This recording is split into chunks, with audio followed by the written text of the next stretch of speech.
when I was in chiropractic college and I was about to graduate, I always said, I'm going to work for myself. Because I wanted to do things a certain way. I wanted to deliver the same experience that my grandmother had. You know, crazy stories in a very cool, you know, atmosphere, etc.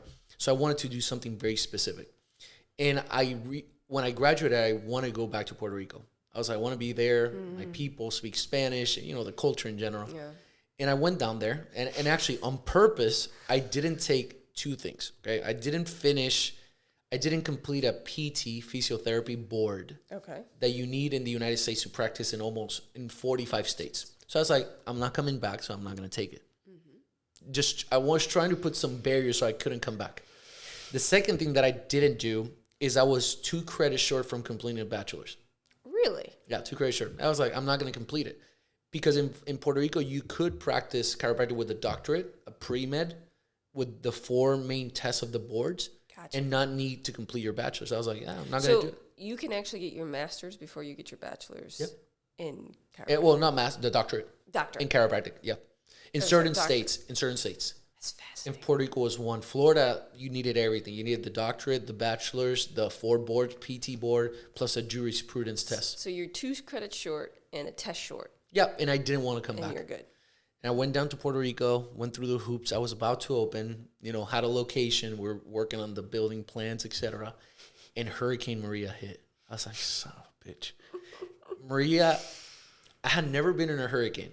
This is Cat 5 one? Cat 5, yeah. I heard you tell stories about being in it, but I didn't realize you were in the process of opening a chiropractic. Yeah, I was almost, Maria hit in September, August of this is 2017. So August 2017, we're looking at the space. We're getting everything ready to roll.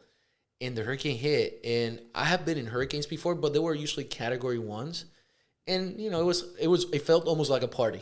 It's like, all right, we're gonna, you know, do this, hang out in the rain and you name it. But category 5 was different.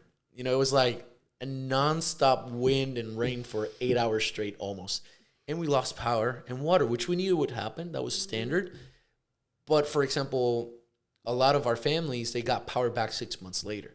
Yeah, because you're on an island. You're on an island. You don't have like down here in Florida, we get you get trucks from you get like there's literally hundreds of trucks coming to save you as the hurricanes come in. Yeah, exactly. No, there you were by yourself. And Puerto Rico, the infrastructure sucked back then. It's not great. So we end up, Hurricane Maria hits. I was like, this is not gonna work. So we gotta leave. And I didn't want to leave, but my mom says, I'll get you guys plane tickets. So this is you in Puerto Rico. No, were you with Henness at that point? Okay. Henness was already, Where did you meet her in college? I met Henness 2016, so my last year of doctorate, 3 months before graduating. No, like, was she just living in Atlanta? Or? She worked in Atlanta. Yeah. Okay. So she did not go to Life College. I tried to. We met through Facebook. And, okay. And my first instinct was like, you know, we need more chiropractors. That was the mindset back then. My mindset back then. I think before I go out with this gal, I might be able to convince her to become a chiropractor. He's an evangelist. He's literally like, everyone needs to be a chiropractor. So I told her, let's get your transcripts in from DePaul University. And wait, have you even gone out with her before you're telling I don't think so. I think this was the first conversation. You're like there in Facebook Messenger chat. Hey, before we go out, can I get your transcripts? Literally. So we got the transcripts. I gave her a tour of the school. She met the president back then because I worked. She's like, are we on a date or am I on a school tour? You're getting recruited. And back then I worked with the president's office, so she was able to meet the president. She's from Puerto Rico too. Puerto Rico, yeah. Okay. So 2016, and I, when I was graduating, I told her I'm going back to Puerto Rico. My intention is not to have a relationship. Like I'm done. Like I got to work right now. She's like, fair enough. And then a month in, I was like, you know what? I might pursue this. So again, that was 2017. I don't know. So she came back with you. Yeah, she came back to Puerto Rico. And you guys were going to start practice together. No, she was going to do her own thing. She was going to do her own thing. Okay. And then when Hurricane Maria hit, we left the island. I could only practice, when I came back to the States, I could only practice in 3 states. Which 3? South Carolina, Colorado, and one that I cannot remember. Because we're the only 3 states that didn't require a bachelor's. So you were looking for a job in one of those 3 states. That was it. So where'd you end up? Because I didn't have a bachelor's and I didn't have the PT board. I was like, it bit me in the butt. Mm-hmm. So I knew a guy from school that had a great practice. Torque release technique, family practice, neurological focus, high volume, which they saw a lot of people. He lived in Colorado, and I emailed him, straight on. So, hey, I'm looking for a position. Would you be willing to go through an interview process? It's like, actually, I just had a baby, so it makes sense. Yeah. So I flew in like 3 weeks later to Colorado, met him, Fort Collins, never been to Colorado. And he had a great practice. And I said, this is a great opportunity. Not only am I going to practice in a practice that looks a lot of what's in my brain and my vision, but it's going to be with some guy that I trust and I respect as well. So we moved to Colorado, practiced for 2 years, high volume. We were seeing 700 to 800 patients a week. Wow. Which is, if you think about it, I mean, you've been to our practice, it looks busy, but we see a third or a fourth of what they saw back then. That's a lot. We would see about 200, 220 people a day. And I always get this question from people. It's like, man, you cannot give good care. You're seeing that many people. And I would say that my best care was there. Yeah. Because I was focused. I was focused. It was just, there was no room for talking about sports or any. It was just, you're here, you're the person I need to take care of, and it was. That's also a idea that people have, that to have good chiropractic care, it's going to take 40 minutes in an office, because guess what? The medical system, you go and it's a 40-minute, by the time you check in to the time you leave, it's a 40-minute process. Yep. And that's not the same. No, this was different. And I looked at research papers because I questioned myself. I was like, am I giving the best care I can give? And there was a study that I found. They took 6 hospitals. I think it was a study in New York. It took hospitals that were very busy and not busy. And what they found is that the busier hospitals had better outcomes. I believe that. And the reason was because the doctors had more practice on certain procedures. And number 2, the quality was way better. There wasn't any room for sepsis or infections, etc. Yeah. Because they were like completely focused versus the hospitals that didn't have that much repetition. Number 1, the doctors were not as good. And number 2, there was more room for error. It's that one law that you always get things done in the allotted amount of time you have. Yeah, exactly. I forget what the law is.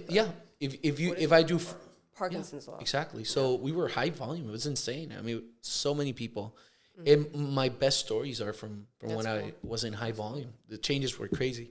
So after 2 years, Henness said, was she helping at that point? So she used to work at Mattress Firm in the beginning, because my thought was always like, do your thing. I'm not going to push you to work with me. You sucked her in, didn't you? I kind of did, So you didn't. It was the Tour of Life University. She ended up not. She said, I'm not going to do a chiropractic. I was like, well, it's like, if you want to work with us, it has to come from you. Yeah. And you still have to go through an interview process. Like, this is your thing. So I'm not going to. Your wife? I'm not going to. No, he did. I did Okay, he did. So she started working with us. She was an assistant for 2 years there. Yeah. After 2 years, we said, I think it's time for us to open our own thing.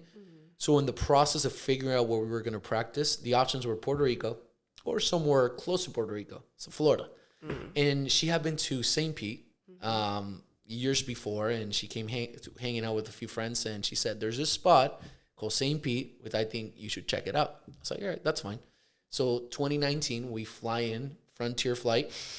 Gotta love Frontier. Yeah, gotta love Frontier, 6 a.m.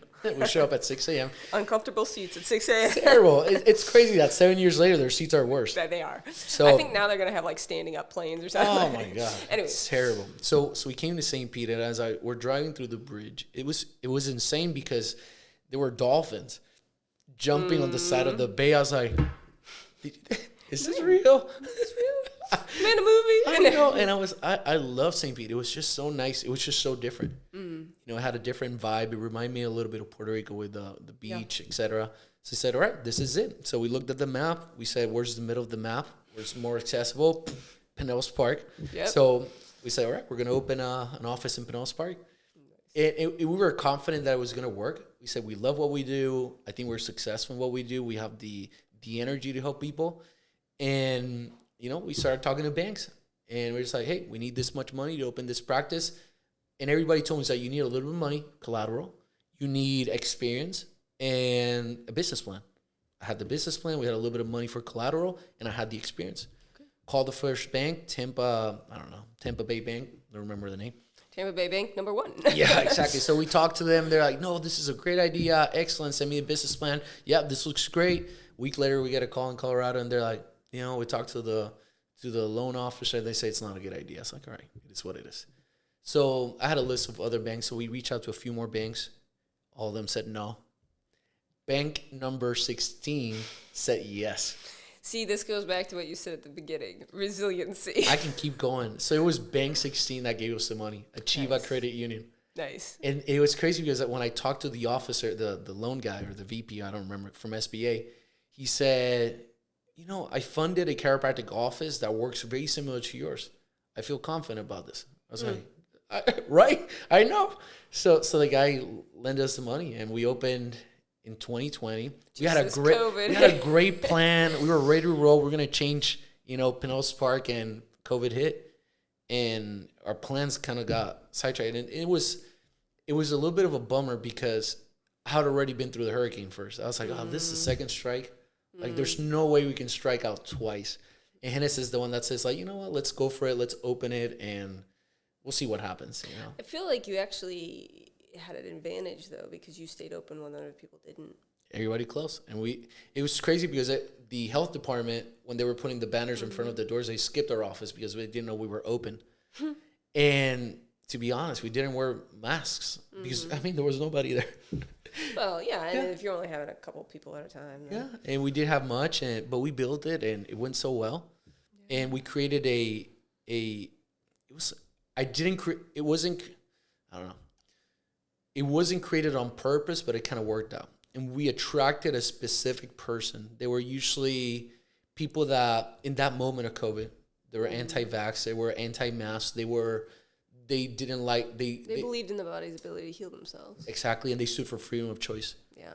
And we were like, that is who we are. We just couldn't pinpoint what it was. But I did say, yeah, we stand for freedom of choice. That's who we are. And we believe that the body has the ability to heal itself. And people start showing up. So if you had to describe abundance now and kind of say what your mission is, what you're all about, and you did, obviously, freedom of choice is part of it, what would you say to somebody who's looking, hey, is this for me? Like, what are you for? So our vision and our mission has changed over the years a little bit. It always will, yeah. But our goal right now is to make sure that people see chiropractic first, drugs second, surgeries third. The goal right now is to help people. We were huge in education when we started, but now even more. Gotcha. And we understood that it wasn't only about educating people about chiropractic, but we had to educate about everything, not only from chiropractic, but from food choices to habits to healthcare policy. Right. And that's why we educate so much right now. So that's why you do this podcast. Exactly. It's literally everything that not touches. Not just because you need an extra couple hours of work to do everything. Exactly. No, we're literally trying to change people's perception of healthcare in general, from the systematic point of view to the decision-making point of view. All the internal points. And it's gotten a little bit political over the years. So is healthcare. Right? And that we've had to work on that. So Abundance has changed over the years from being just a chiropractic office that only does chiropractic to more of a platform. A leader in the industry. Exactly. That's